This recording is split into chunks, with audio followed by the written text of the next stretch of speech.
ہو یہ خیر ہے اور انجام اور نتیجے کے اعتبار سے بہتر ہے. وَأَحْسَنُ تَأْوِيلًا. آگے شیخ نے اس آیت کے ضمن میں تھوڑی سی تصریح کی, کہا وَالرَّدُّ إِلَى اللَّهِ هُوَ الرَّدُّ إِلَى كِتَابِهِ. اللہ کی طرف لوٹاؤ, تو اللہ کی طرف لوٹانے کا مطلب ہے اس کی کتاب یعنی قرآن کی طرف لوٹانا. وَالرَّدُّ إِلَى الرَّسُولِ هُوَ الرَّدُّ إِلَى سُنَّتِهِ وَفِيهِ, اور رسول کی طرف, الرسول کی طرف لوٹانا یہ اللہ کے رسول کی سنت کی طرف لوٹانے کے معنی میں ہے. وفیہما, یہاں تھوڑا سا رک کے اور بھی ایک بات کہ اللہ اور رسول کی طرف لوٹانا مطلب کیا ہوا کہ قرآن اور کس معاملے میں لوٹانا ہے, اپنے آپس کے اختلافات. یہاں یہ بات بھی واضح ہے کہ جب اللہ یہ کہہ رہا ہے, یہ حکم دے رہا ہے کہ آپ کے درمیان جو اختلاف اور نزاع ہو جائے اسے اللہ اور رسول یعنی قرآن اور حدیث کی طرف لوٹاؤ, اس کا مطلب یہ ہوا کہ قرآن حدیث میں ہمارے جھگڑوں کا حل موجود ہے. اگر موجود نہیں ہوتا, اگر یہ کہا جائے کہ قرآن و حدیث میں اختلافات کا کوئی حل نہیں ہے, تو پھر اس کا مطلب اللہ تعالیٰ نے یہ حکم زبردستی دیا. میری بات سمجھ رہے ہیں؟ اللہ تبارک و تعالیٰ نے بلا وجہ کوئی حکم نہیں دیا. یہ حکم دینا اس بات کی دلیل ہے کہ قرآن و حدیث میں ہمارے اختلافات کا حل ہے. اب ہم اور آپ جھگڑا کر رہے ہیں اور قرآن و حدیث کی طرف لوٹانے اور لوٹنے کے اس حکم پر عمل نہیں کر رہے ہیں, تو بتائیے کہ اتحاد و اتفاق کیسے ہوگا؟ کیا ہم اللہ اور رسول پر, آخرت کے دین پر ایمان, آیت کہہ رہی ہے اگر تمہارا اللہ پر اور آخرت کے دین پر ایمان ہو تو تمہارا یہ طریقہ ہونا چاہیے, منہج ہونا چاہیے. یہ صحابہ کرام کا منہج دیکھیے, یہی تھا. بولتے ہیں صحابہ کرام میں اختلاف تھا. صحابہ کرام کا اختلاف اگر کسی مسئلے میں ہوا اور اس سلسلے میں کوئی دلیل آ گئی, صحابہ کرام کا اختلاف ختم ہو گیا. کتنی مثالیں چاہیے. اختلاف ہوا, انصار نے کہا ہمارا امیر ہوگا, قریش نے کہا ہمارا ہوگا, حدیث آئی الائمۃ من قریش, اختلاف ختم. اختلاف ہوا, نبی کریم صلی اللہ علیہ وسلم کی وفات ہوئی, کہاں دفن کیا جائے, حدیث آئی کہ ہم انبیاء کرام جہاں وفات پاتے ہیں وہیں تدفین ہوتی ہے, اختلاف ختم. اختلاف ہوا کہ اللہ کے نبی صلی اللہ علیہ وسلم کی میراث حضرت فاطمہ نے مطالبہ کیا ابوبکر صدیق سے, اختلاف نہیں, مطالبہ کیا. شیعہ اس کو بڑا چڑھا کر روافظ کہتے ہیں. حضرت ابوبکر صدیق نے کہا کہ میرے مال سے جو چاہے لے لو, میں دینے کے لیے تیار ہوں, آپ میرے نزدیک ویسے ہی محبوب ہو. لیکن اللہ کے رسول صلی اللہ علیہ وسلم کا فرمان ہے کہ ہم انبیاء کی جماعت ہم وارث نہیں بناتے, ہم جو کچھ چھوڑتے ہیں وہ صدقہ ہوتا ہے, ما ترکنا ہو صدقہ. اختلاف ختم. یہاں اس کو اختلاف بنا دیا روافظ نے. تو اس طرح آپ دیکھیں, صحابہ بخاری میں حدیث ہے کہ طاعون شہر میں پھیلا ہے, عمر فاروق نے انصار و مہاجرین کے علماء کو بلایا, جاہلوں کو نہیں, عام لوگوں کو نہیں, جو علماء ہیں ان کو بلایا اور مشورہ کیا کیا کرنا چاہیے. ایک گروہ نے کہا کہ ہمیں جانا چاہیے, اللہ کی تقدیر ہے, اس سے کیسے بچ سکتے ہیں. دوسرے نے کہا کہ ٹھیک ہے اللہ کی تقدیر سے یہ معاملات ہوتے ہیں, لیکن ہمیں تدبیر اختیار کرنے کا بھی حکم دیا گیا ہے, لہٰذا ہم اللہ کی تدبیر کو اختیار کر کے اس کی تقدیر سے بچیں. اللہ تدبیر بھی اللہ کی تقدیر کا حصہ ہے. تو ایک کہہ رہا تھا جانا چاہیے, ایک کہہ رہا تھا نہیں جانا چاہیے. حضرت عبدالرحمن بن عوف رضی اللہ عنہ بعد میں پہنچے, کہا کیا بات ہے, کہا یہ مسئلہ ہے, اختلاف ہے. کہا میں نے اس سلسلے میں میرے پاس علم ہے, اس سلسلے میں میرے پاس علم ہے. صحابہ حدیث کو علم کہتے تھے, ہاں, کہ میرے پاس علم ہے. کہا بتائیے. تو کہا میں نے رسول اللہ صلی اللہ علیہ وسلم کو فرماتے ہوئے سنا, اذا سمعتم بارض بالطاعون وانتم فیہا فلا تخرجوا منہا, کہ جب تم کسی سرزمین یا شہر بستی کے بارے میں سنو, وانتم جب معلوم ہو کہ وہاں طاعون ہے اور تم اس میں موجود ہو تو وہاں سے باہر نہ نکلو, ہاں, اور اگر تم اس میں نہیں ہو تو فلا تدخلوا فیہا, اس میں داخل نہ ہو. حضرت عبدالرحمن بن عوف نے حدیث پیش کی, اختلاف ختم.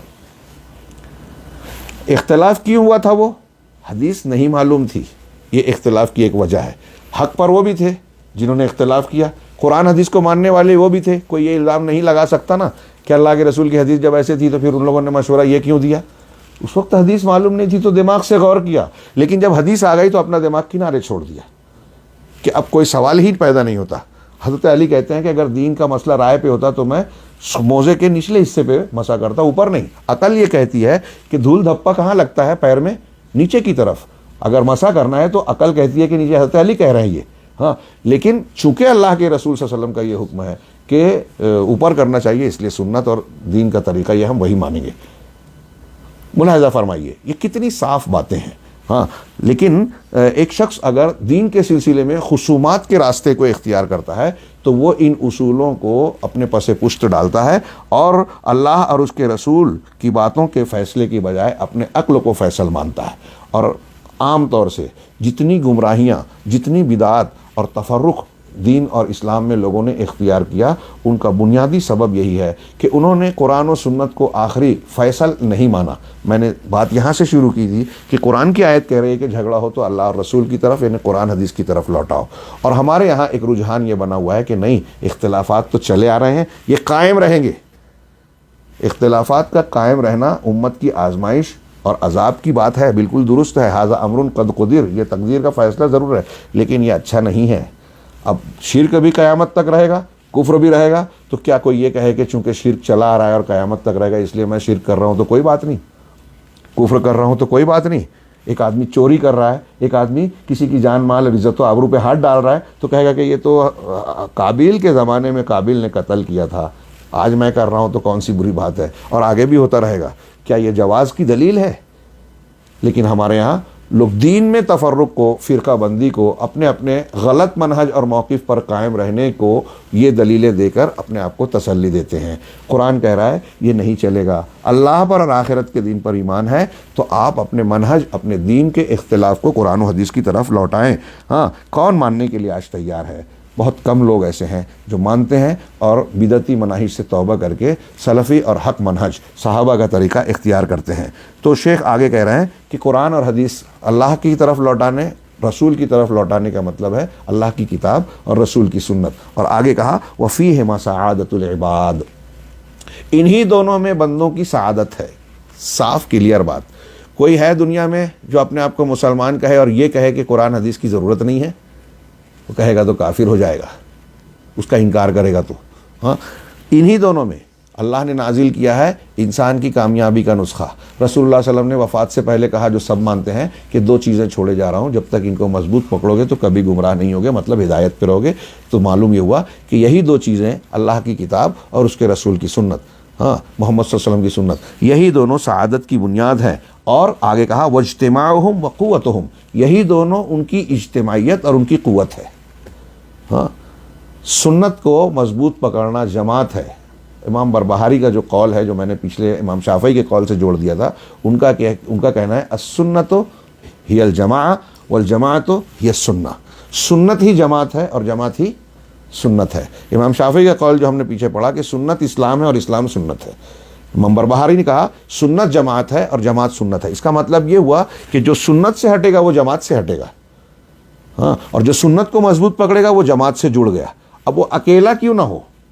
عبداللہ ابن مسعود نے کہا کہ اگر تم سنت اور حق پر ہو تو معاشرے میں اکیلے ہو، تم جماعت ہو، جماعت مسلم.